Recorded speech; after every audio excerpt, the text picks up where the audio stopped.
Journal de femmes est une action culturelle en 3 cycles. Fanzine, podcast, théâtre. Ce podcast est donc la seconde partie de ce projet commencé en avril 2024 à Cholet avec la compagnie La Forge Théâtre. Et moi, Camille, j'en suis la porteuse. 3e épisode sur la carte blanche.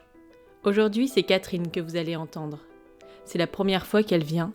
Elle n'avait pas prévu de texte. Première fois oblige. J'en avais amené un d'une autrice dont le travail me fascine, et je laisse Catherine et sa voix envoûtante vous lire le texte, et je reviendrai vers vous ensuite.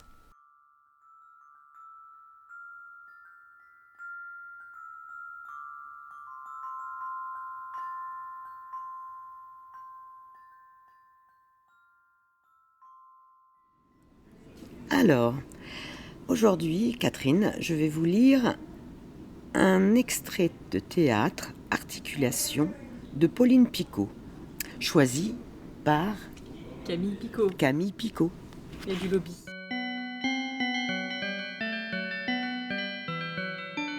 Bonjour.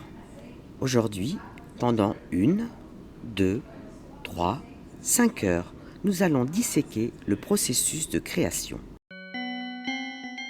Des mots merveilleux, n'est-ce pas ? Processus de création. Écoutons-les résonner. Processus, pro, c, sus. Et création, cré, a, sion. Pourtant, malgré nos efforts constants pour vous proposer de la nourriture intellectuelle de qualité, d'aucuns nous ont dit que nous ne nous approchions pas assez de ce dit processus de création. Alors aujourd'hui, nous allons le cerner, ce processus. Il ne faut pas détourner nos yeux de cette question décisive, majeure, qui continue encore d'agiter un très petit nombre d'entre nous avec une fureur absolument stupide et démesurée. Qu'est-ce que le processus de création et comment l'approcher ? Quelle langue lui parler ? Comment le faire s'épanouir ? Comment le faire jouir ? Où le croise-t-on ? Où peut-on le cerner, l'acculer ? Nous avons devant nous une jeune personne qui répond au nom de... Une jeune personne qui répond au nom de... qui ne répond pas, apparemment.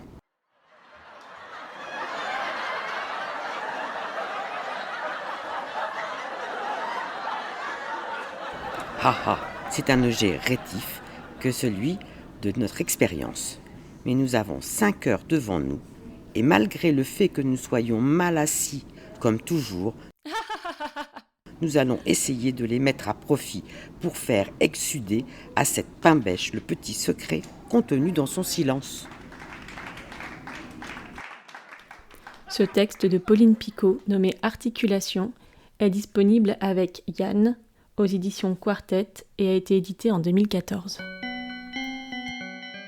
J'avais amené ce texte sur la création parce qu'il me pose question. Je le trouve très intéressant et on est souvent sur comment on crée, quelle est la potion magique, le secret. Personnellement, je ne sais pas. Je sais que je remplis des pages et que vous pouvez les retrouver sur Instagram, via le compte de La Forge ou via mon compte personnel, que vous retrouverez en description. Je vous ai déjà lu, il me semble, des extraits du livre de Sama Karaki, Le talent est une fiction, et je voudrais vous relire une partie qui s'appelle « Démanteler la hiérarchie de l'estime ». De toute évidence, le fait que nous ayons plus de chances d'être reconnus talentueux si nous appartenons au groupe privilégié de ce monde perpétue de nombreuses injustices.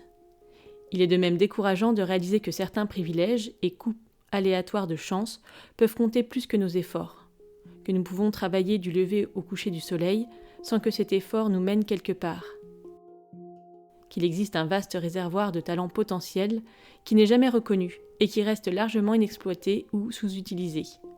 Cette injustice est au cœur des luttes qui œuvrent pour que tous les obstacles de la réussite puissent être démantelés, que tout le monde ait une chance égale de réussir, indépendamment de son origine, de sa classe sociale ou de son genre. Une réponse adéquate nécessite un projet plus ambitieux. Plutôt que de construire des politiques qui font des opportunités d'ascension et de mobilité, la seule réponse aux inégalités, nous devrions réparer les conditions que les moins favorisés veulent fuir. Appeler constamment les pauvres à améliorer leurs conditions ne tient pas compte des autres privilèges qui leur manquent, ni des blessures liées au sentiment d'exclusion de ceux qui échappent à leurs conditions sociales.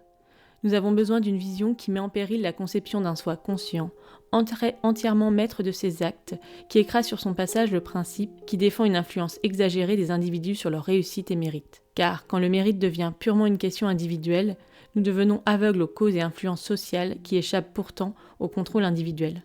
Le but ici n'est pas de dire qu'on devrait éradiquer les différences des capacités et des intérêts des personnes, ni qu'on devrait éradiquer toute légitimité aux grilles d'évaluation. Nous ne pouvons pas contrôler entièrement la répartition du capital économique, social et humain. Mais le but est que nous puissions reconnaître que malgré tous nos efforts, nous ne sommes pas autodidactes et autosuffisants. Une telle humilité est le début du chemin du retour de la dure éthique du succès qui nous sépare.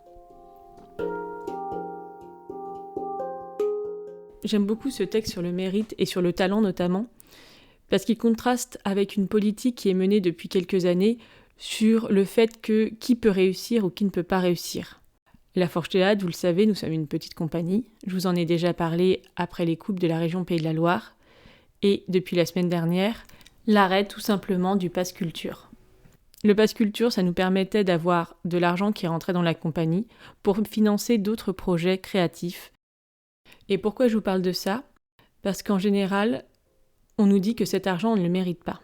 Qu'on ne mérite pas de réussir, qu'il y a des dispositifs qui ont été créés, qui ne sont pas utilisés. Quand on les utilise, ils disparaissent. À l'exemple du Pass Culture ou du Fonds PEPS, qui est un autre dispositif.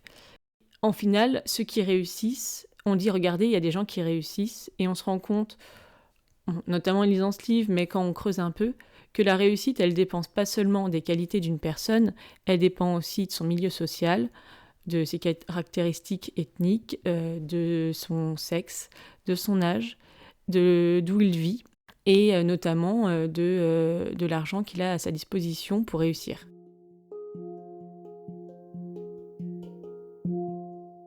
Parce qu'on est particulièrement touché de la violence en fait qu'on reçoit vis-à-vis du fait qu'on nous supprime des revenus, on nous supprime des moyens, on nous supprime notre travail et qu'on nous qualifie de pas méritants parce que c'est de l'argent gratuit, c'est de l'argent donné ou ce genre de choses.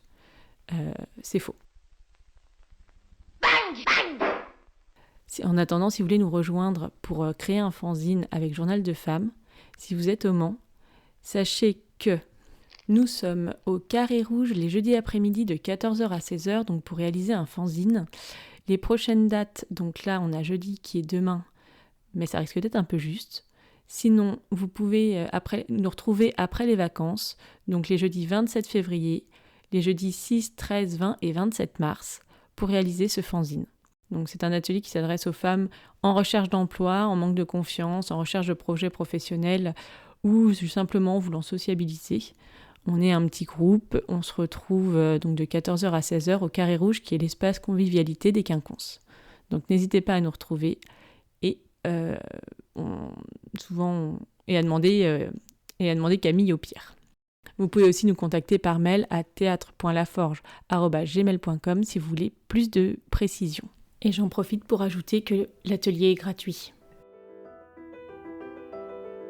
Ce podcast a bénéficié de l'aide de la DRAC Pays de la Loire, du service culturel du Maine-et-Loire, de la Fondation Grand Ouest, mais aussi du soutien des lieux qui nous ont accueillis, le tiers-lieu Monade à Cholet et le Carré Rouge, l'espace convivialité des Quinconces, au Mans.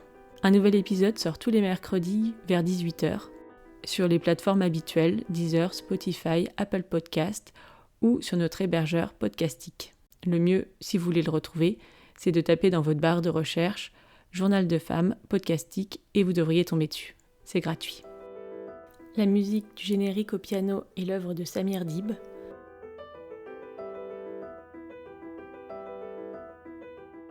Certaines musiques sont celles de Sonia, qui est sonothérapeute.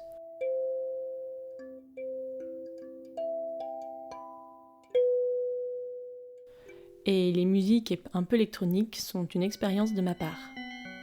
Tous les droits sont réservés. En attendant, je vous dis à bientôt et je vous souhaite une bonne semaine avant la semaine prochaine, où nous retrouverons Nadja qui a encore 2 contes à nous raconter en carte blanche. Merci.